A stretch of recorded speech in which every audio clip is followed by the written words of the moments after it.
우리는 지금 과거의 옛날보다 어마어마하게 잘 살고 있습니다.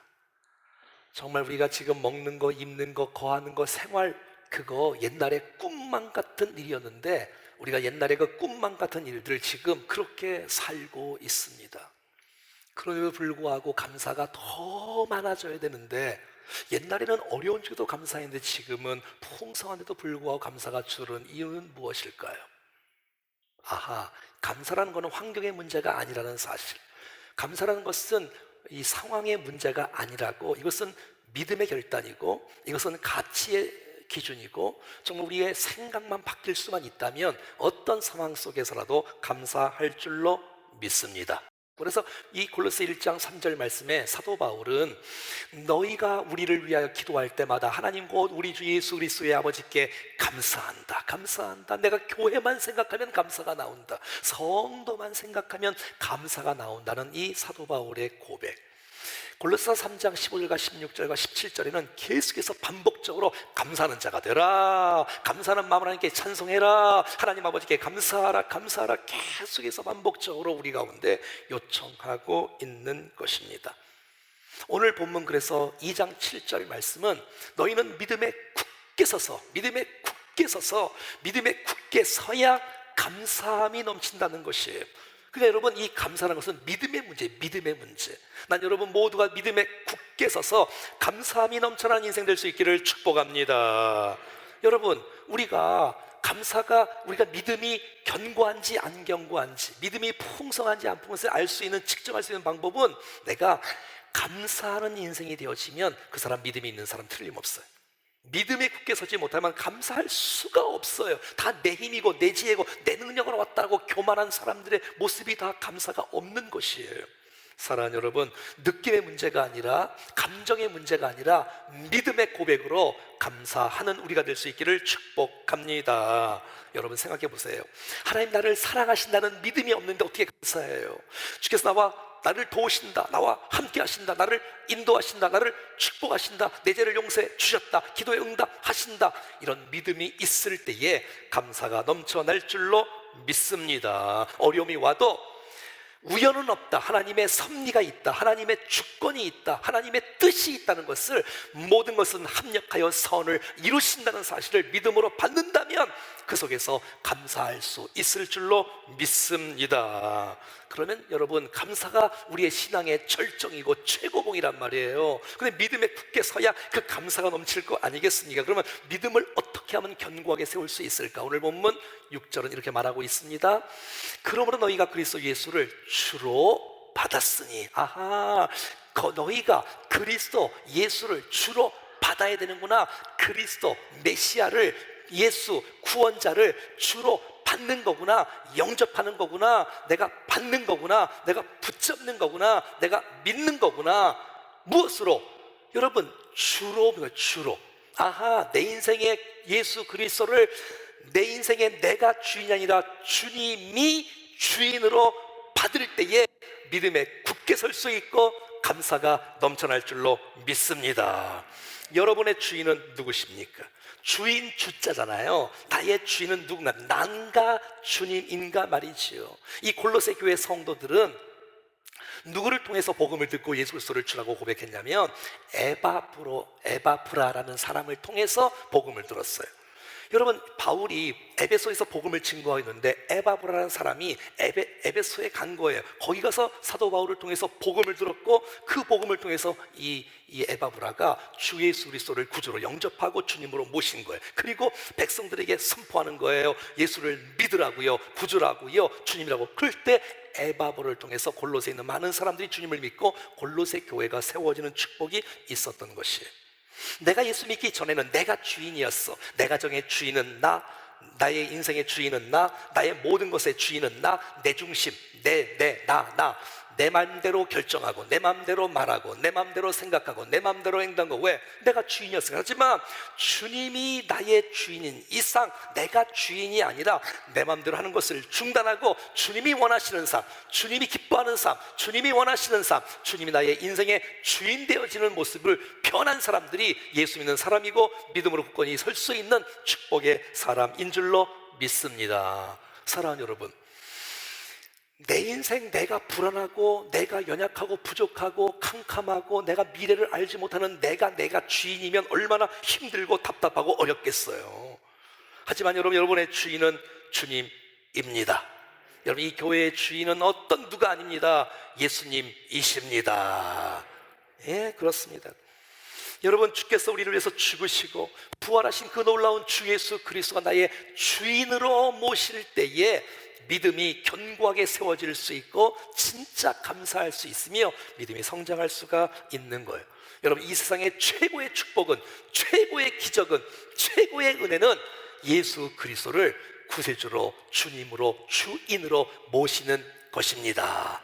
이미 여러분들은 기적을 체험한 사람이며 은혜와 축복을 체험한 사람인 줄로 믿습니다. 왜? 주님을 주인으로 모시는 것이 가장 영광스러운 일이기 때문에 그렇습니다. 그래서 늘 점검해야 돼. 내 중심이 그리스도의 중심인지 아니면 내 중심인지, 내가 내 중심으로 살고 있는지, 아니면 내가 주님께 모든 것을 위탁하고 주님 나의 주인 맞습니다, 나를 통치해 주십시오, 어떻게 살아야 됩니까, 나를 다스려 주시옵소서, 말로만 주님을 주인으로 고백하는 것이 아니라 내 삶을 통해서, 내 인생을 통해서 주님이 주인 되심을 증명해 보이는 우리가 될 수 있기를 축복합니다. 주님이 주인한 얘기는 내가 종입니다, 내가 순종하겠습니다, 내가 충성하겠습니다 말이 깔려 있는 거예요. 그냥 무조건 주인이 아니라 주님이 주인이라면 나는 종입니다, 나는 순종하겠습니다, 나는 충성하겠습니다 말이 이 깔려 있는 것을 보게 되어지는 거예요. 여러분, 이 일생의 모든 것, 나의 몸과 시간과 물질과 가정과 자녀까지 주인인 주님이십니다. 여러분, 이 주일날만 예수님을 주인으로 모시지 말고 평일날은 내가 주인이고 주일날만 주님이 아니라, 여러분, 정말 우리 일주일 내내 모든 시간이 주님이 나의 주인 되어짐을 고백하는 우리가 될 수 있기를 간절히 원해요. 어떤 분들은요, 주일날은 주님이 주인이에요, 근데 평일날은 내가 주인이에요. 그래서 예수님을 주인으로 모시는 것이 아니라 손님으로 모시는 거예요. 손님 오셨네, 어서 오세요, 환영하는 거예요. 그때만, 여러분, 그때만 주님이 손님이 아니라 우리의 전체 영역 속에서 주인 될 수 있기를 축복합니다. 이 골로새서가 쓰여질 이 당시만 해도 로마가 지배하고 있었어요. 그래서 로마 황제를 뭐라고 부르냐면 주라고 불러요. 퀴리오스, 주라고 부르는 거예요. 그러니까 많은 사람이 갈등이 생기는 거예요. 예수 믿은 사람에 주님은, 퀴리오스는 주님인데 로마 황제가 주라고 말을 해야 된다니, 아닙니다, 예수 그리스도가 나의 주인입니다. 그러면 손해가 되는 거예요. 직장의 손해가 되고, 가정의 손해가 되고, 미래의 손해가 되고, 어려움이 있는 거예요. 여러분, 그런 어려움이 혹시 여러분 있다 할지라도 주님을 주인으로 모실 수 있겠습니까? 그게 진짜 신앙인 거예요. 목숨을 걸고 고백하는 거예요. 네, 맞습니다, 예수님은 나의 주인이십니다. 황제가 주인이 아닙니다. 예수 그리스도가 나의 주인이십니다. 세상의 왕은 군림하고 통치하고 자기 마음대로 하고 백성을 괴롭히고, 이스라엘 왕들은 선한 왕이 없어요. 하지만 예수 그리스도가 주인 되어지고 정말 피리오스가 되어지면 그분은 우리를 죄에서 건지시고자 십자가를 지시고 희생하시며 죽기까지 우리를 사랑하신 분이 바로 우리의 주 되신 예수 그리스도인 줄로 믿습니다. 디모데후서 4장 8절 말씀은 그 주님께서 나의 모든 악한 일에서 건져내시고 또 그의 천국으로 들어가도록 구원하신 분이 바로 주님인 줄로 믿습니다. 여러분, 그 로마의 황제가 주였는데 결국 여러분, 이 로마가 망하고, 여러분, 그 나라가 사람들이 변하고 예수 그리스도를 주라고 고백하는 그 나라로 변화되는 놀라운 축복이 있었던 것입니다. 사랑하는 여러분, 예수님을 주인으로 모신다는 것은 주님이 여러분의 인생을 책임지신다는 것입니다. 인도한다는 것입니다. 6절은 계속해서 말하고 있습니다. 예수 그리스도를 주로 받을 뿐만 아니라 내가 그 안에서 행하는 거예요. 여러분, 저와 여러분들이 예수님을 주로 받았다면 주님 안에서 행할 수 있기를 축복합니다. 페리파테로 나눠 그 안에서 행하되 그와 함께 동행하며 동거하며 행하며 따라가는 것을 의미하고 있는 것이에요. 사랑하는 여러분, 예수 그리스도를 주로 받았다면 그분을 따라가시고 그분과 동행할 수 있기를 바랍니다. 누가 그랬어요? 에녹이 그랬어요. 에녹이. 누가 그랬어요? 노아가 그랬어요. 노아가. 누가 그랬어요? 아브라함이 말씀을 따라갔어요. 삶이 변화된 것이에요. 그러니까 무슨 말이에요? 예수 그리스도를 나의 구주로 영접한 사람은 그 안에서 행하는 것은 당연한 거예요. 당연한 거예요. 그러니까 믿음과 행위는 분리된 것이 아니라는 거예요. 우리가 주님을 만난 다음에 물어야 될 질문 두 가지가 있어요. 사도 바울은 안 믿은 사람이었어요. 예수 믿는 사람들을 잡아주기로 다메섹에 가서 막 달려가는데 주님을 만났어. 첫 번째 바울의 질문, 주님 누구시니까? 두 번째 질문 보십시오. 주님 무엇을 하리이까? 아하, 구원받은 사람, 정말 주님을 만난 사람의 질문 두 가지는, 첫 번째, 주님 누구십니까? 정말 주님이 구세주고 정말 주님이 주인은 사실을 내가 믿고 나간다면, 주님 내가 무엇을 하리이까? 어떻게 살리이까? 사명은 무엇입니까? 어떻게 살아야 주께서 원하시는 삶을 살 수 있으니까? 당연히 삶이 따라가야 되는 것인 줄로 믿습니다. 사랑하는 여러분, 저와 여러분이 행할 때에 날마다 주 안에서 기뻐하고 주 안에서 살아가고 주 안에서 숨쉬고 주 안에서 승리할 수 있기를 축복합니다. 더 나아가 7절에는 그 안에 뿌리를 박으며 또 세움을 받아. 예, 그렇습니다, 여러분. 사랑하는 여러분, 우리가 주 안에 뿌리를 내릴 수 있기를 축복합니다. 이건 식물에 관한 거예요. 세움을 입는다는 건 건축에 관한 거예요. 집을 짓는 건축에 관한 거란 말이에요. 마태복음 13장에 말합니다. 그 속에 뿌리가 없으면 잠시 견디다가 말씀으로 말미암아 환난이나 박해가 일어날 때에는 곧 넘어지는 자요. 여러분, 사람들이 넘어지는 이유 알겠지요? 시험 드는 이유 알겠지요? 상처받는 이유 알겠지요? 여러분, 넘어지는 이유 알겠지요? 뿌리가 깊지 않아서. 딱 붙어 있어야 되는데, 뿌리를 내려야 되는데, 주 안에 내려야 되는데, 예배에 내려야 되는데, 충정교회에 내려야 되는데 늘 겉돌고 있는 거예요. 뿌리를 못 내려. 그러니까 결국 넘어지는 거 아니겠습니까? 사랑하는 여러분, 예수 그리스도께 뿌리를 내릴 수 있기를 바랍니다. 내 감정의 뿌리를 내리는 것이 아니고, 내 느낌의 뿌리를 내리는 것이 아니고, 내 철학의, 지식의, 경험의, 세상의 모습의 뿌리를 내리지 않고 주 예수 그리스도에게 하나님의 말씀의 뿌리를 내릴 때 승리하는 역사가 나타날 줄로 믿습니다. 예레미야 17장 8절 말합니다. 그는 물가에 심겨진 나무가 그 뿌리를 강변에 뻗치니까 더위가 올지라도 두려워하지 아니하며 그 잎이 청청하며 가무는 해도 걱정이 없고 결실이 그치지 아니함 같으리라. 이 은혜가 있기를 축복합니다. 그러려면 뿌리를 내려야지. 뿌리가 없는 거예요. 뿌리가 견고하게 쫙 예수께 내려야 돼. 은혜 말씀에 내려야지 거기서 수분이 올라올 텐데 말이지. 뿌리가 약하니까 툭 치면 넘어지고, 뿌리가 약하니까 말이지.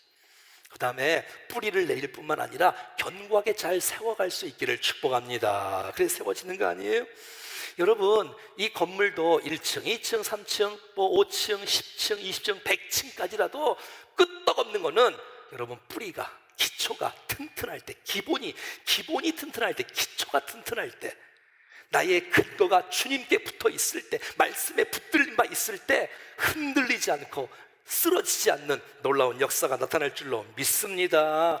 고전 3장 9절에는 우리를 너희는 하나님의 집이라고 말하고 있습니다. 어디서 지어야 될까요? 유다서 1장 20절은 말합니다. 사랑하는 자들아, 너희가 너희의 지극히 거룩한 믿음 위에 자신을 세워라. 성령으로 기도해라. 거룩한 믿음 위에 세우라고 말하는 거예요. 사랑하는 여러분, 주님이 거룩하신 분이세요. 하나님의 집은 거룩한 집이에요. 우리가 여러분 성령께서 거하시는 하나님의 전 아닙니까? 그러면 거룩 위에 세워져야지. 근데 거룩은 어떻게 나갈까요? 디모데 전서 4장 5절 말씀에 하나님의 말씀과 기도로 거룩하여 지니라. 난 저와 여러분이 하나님의 말씀에 무장하고 기도로 무장해서 거룩으로 자신을 믿음으로 잘 세워나갈 수 있기를 간절히 원합니다. 말씀을 떠나서 거룩은 존재하지 않습니다. 여러분, 주님을 떠나서는 거룩은 존재하지 않습니다. 하나님 말씀과 기도로 잘 세워져 정말 그리스도의 영광 드러내는 거룩한 백성들 되기를 축복합니다. 근데 뭐예요? 뿌리가 중요한 거예요. 기초가 중요한 거예요. 오늘 사실 기본적인 우리가 다 아는 메시지예요. 예수를 주로 받는 거예요. 여러분 그 안에서 행하는 거예요. 여러분 그 안에서 뿌리를 내리는 거예요. 계속해서 세워지는 것이에요. 그리고 교훈을 받은 대로 믿음의 국에서 감사하게 넘치게 하라. 골로새 2장 6절 7절 너무 유명한 말씀 아닙니까? 이 말씀이 내 말씀을 축복합니다. 그러니까 믿음이 견고해야 돼. 뿌리가 있어야 돼. 여러분 가만히 보면 제가 잘 못하지만 여러분 운동도 뭐가 중요해요? 기초가 중요해요. 기본이 중요해요. 기본이 안 된 상태에서 기초가 된 상태에서 열심히 해도 여러분 어느 한계 이상을 못 넘어가더라고. 탁구를 봐도 알고 뭐 테니스 뭘 다 그래. 노래는 안 그러겠어요. 음악은 안 그러겠어요. 반주는 안 그러겠어요. 기타는 안 그러겠어요. 뭐 드럼은 안 그러겠어요. 미술은 안 그러겠어. 무용은 안 그러겠어. 그럼 이거 아세요? 신앙도 처음에 첫 신앙이 이상한 신앙이면 고치기가 너무 어려워. 사랑하는 여러분, 하나님의 말씀으로 기도로 견고하게 세워질 수 있기를 축복합니다. 사람이 무너지는 이유는 기본기가 약할 때 무너져요. 여러분 이런 거 아세요? 지금도 그 유명한 세상에서 최고로 잘하는 사람도 계속해서 기본기를 하는 거예요. 기본기를 하는 거예요. 목사도 마찬가지고 말씀을 읽고 말씀을 묵상하고 기도하는 거, 이 기본을 계속하지 아니하면 다 무너져. 여러분 우리 모두가 다 기초가 튼튼할 수 있기를 축복합니다. 여러분 생각해봐요. 아기가 태어났어요. 얼마나 가정의 기쁨이에요. 너무너무 잔치를 벌일 정도로 너무너무 기뻐. 자, 그런데 애가 세워지지 않는 거야. 자라나지 않는 거야. 이것처럼 마음이 얼마나 아파요. 여러분 저와 여러분들은 중단하지 말고 믿음이 견고하게 세워지고 성장하고 성숙하는 역사가 있어질 수 있기를 축복합니다. 훈련을 받아야지. 말씀을 공부해야지. 찬송하고 기도하고 주 앞에 믿음으로 나가야지요. 여러분 우리가 배우지 않는데, 내가 큐티하지 않는데 믿음이 성장한다고요? 여러분 믿음을 돈 주고 살 수 있나요? 시간 되면 자동으로 믿음이 커지나요? 아닙니다 여러분. 오늘도 주님 앞에 믿음으로 기도하고 말씀을 붙들고 준비하고 훈련받고 배우고 해야 여러분 조금씩 믿음이 성장하는 놀라운 축복이 있을 줄로 믿습니다. 여러분 저는 여러분 목회하면서 정말 어떤 분들은 1년 안에 2년 안에 열심으로 배우고 하면서 훈련받으면서 믿음이 성장하는 것이, 믿음은 보이지 않는데 보이는 사람이 있어. 근데 어떤 분들은 열심히 했었는데 이 시간이 지나가면 지나갈수록 이게 성숙되는 게 아니라 이게 쇠퇴하는 모습들도 보는 분들이 없지 않아 있어요. 여러분 믿음이 성장하는 건 제가 봤는데 하늘아버지께서 얼마나 기뻐하시겠어요. 여러분 뿌리를 내리시고 견고하게 세워질 수 있기를 축복합니다. 여러분 베드로가 말하지 않습니까? 주는 그리스도시여 살아계신 하나님의 아들이시니이다. 18절에 주님께서 너무 기뻐하시고, 내가 베드로야 네 신앙의 고백 그 반석 위에 내가 교회를 세우겠다. 음부의 권세가 흔들지 못할 것이다. 틈타지 못할 것이다. 사랑하는 여러분, 우리의 신앙 고백이 분명해야 됩니다. 이만희가 우리의 구세주가 아니고 사람이 어떤 것도 우리의 신앙 고백의 대상이 될 수 없고 오직 예수 그리스도만이 우리의 신앙의 고백으로 주 앞에 드릴 수 있기를 바랍니다. 그렇습니다 여러분. 내가 견고하지 못하면 낭망합니다. 넘어집니다. 그리고 다른 사람에게도 악영향을 끼칩니다. 여러분 믿음에 굳게 서서 정말 뿌리를 내리고 세움받는 아름다운 역사가 있기를 축복합니다. 어떻게 세워질 수 있는가? 7절에 보니까 교훈을 받은 대로 사는 거예요. 아하, 교훈을 받아야 되는구나. 말씀을 받아야 되는구나. 배워야 되는구나. 여러분 주일마다 창세기 강의하지 않습니까? 수요일마다 열왕기 이제 하 들어갑니다. 이번 주부터 하 들어갑니다. 여러분 새벽에 사무엘 상 하지 않습니까? 우리 교회는 늘 구약을 많이 하지 않습니까? 여러분 얼마나 좋아요. 말씀을 배우고 매일마다 큐티하고 여러분 훈련을 받고 계속해서 주 앞에 잘 세워지고 교훈을 받아야, 은혜를 받아야 우리가 새롭게 되어지고 믿음으로 세워지는 놀라운 축복이 있는 거예요. 내 안에 말씀이 없으면 이상한 얘기를 해요. 말씀이 없으면 세상 얘기를 해요. 말씀이 없이는 남 흉만 봐요. 말씀이 없으면 불평과 원망이 가득해. 그러나 여러분, 내 안에 말씀이 가득하면 말씀을 나누는 사람이 될 줄로 믿습니다. 난 여러분의 목장 안에서 이 주신 말씀을 함께 말씀을 나누는 은혜가 있기를 축복합니다. 디모데후서 3장 15절과 16절과 17절은 이 놀라운 말씀이 어떻게 되느냐, 사도 바울이 디모데를 알잖아요. 축복하는 거 이렇게 말합니다. 또 어려서 성경을 네가 알았다. 디모데야, 네가 어릴 때부터 성경을 알았구나. 유니게와 로이스 어머니와 외할머니를 통해서 네가 성경을 알았구나. 이 성경은 능히 너로 하여금 그래서 예수 안에 있는 믿음으로 말미암아 구원에 이르는 지혜가 있느니라. 할렐루야. 16절 말씀합니다. 모든 성령 하나님의 감동된 것으로 교훈과 책망과 바르게 함과 의로 교육하기에 유익하니. 하나님의 말씀을 통해서 교훈을 이 시간도 받으십시오. 죄송하지만 책망도 혹시 찔림이 있다면 받으십시오. 이거는 야단치는 게 아니에요. 여러분, 하나님께서 우리에게 돌이키고자, 은혜 주시고자, 회복하고자, 치유하고자, 우리를 만나고자 책망하시고 바르게 하고 의로 교육하게 유익하게 해서 17절 말씀을 통해서 결론이 뭐냐? 이는 왜냐하면 하나님의 사람으로 온전하게 되며 모든 선한 일을 행하기에 갖출 능력을, 모든 선한 사람으로 모든 선한 일을 행할 능력을 갖추게 하려 함이라. 그러므로 결론이 뭐냐? 신앙의 절정, 신앙의 최고봉이 뭐냐?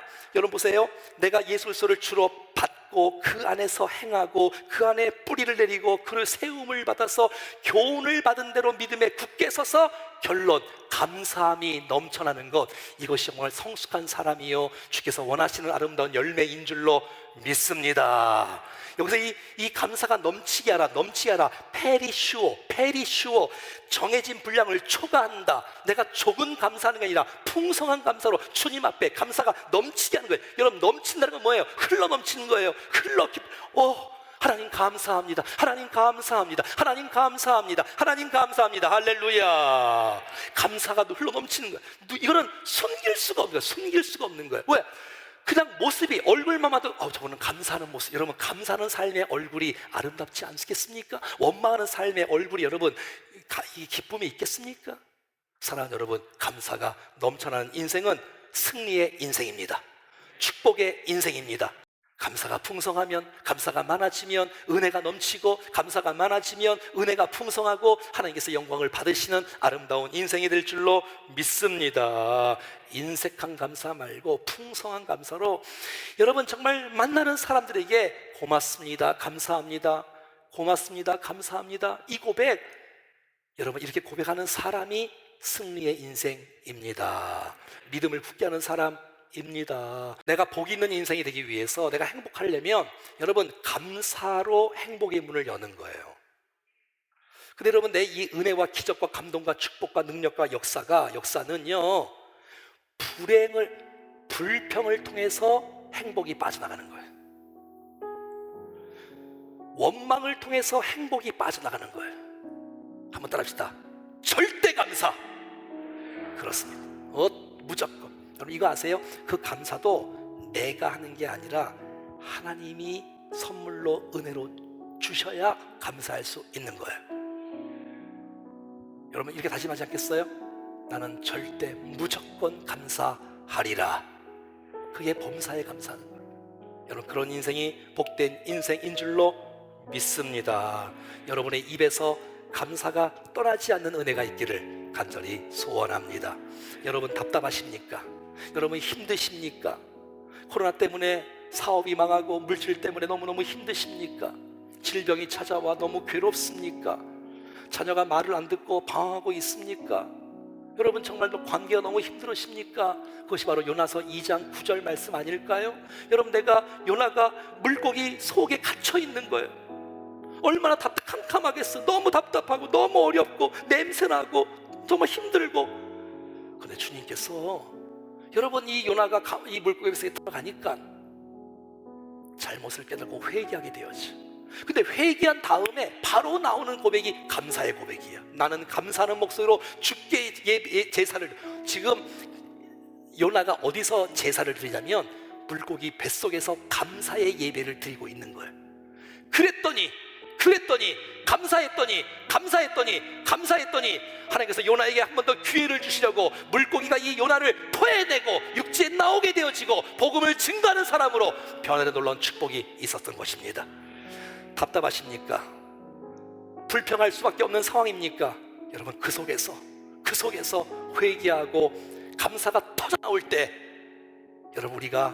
여러분 그 고난에서 건짐받는, 기적이 일어나는, 역사가 일어나는 놀라운 축복이 있을 것입니다.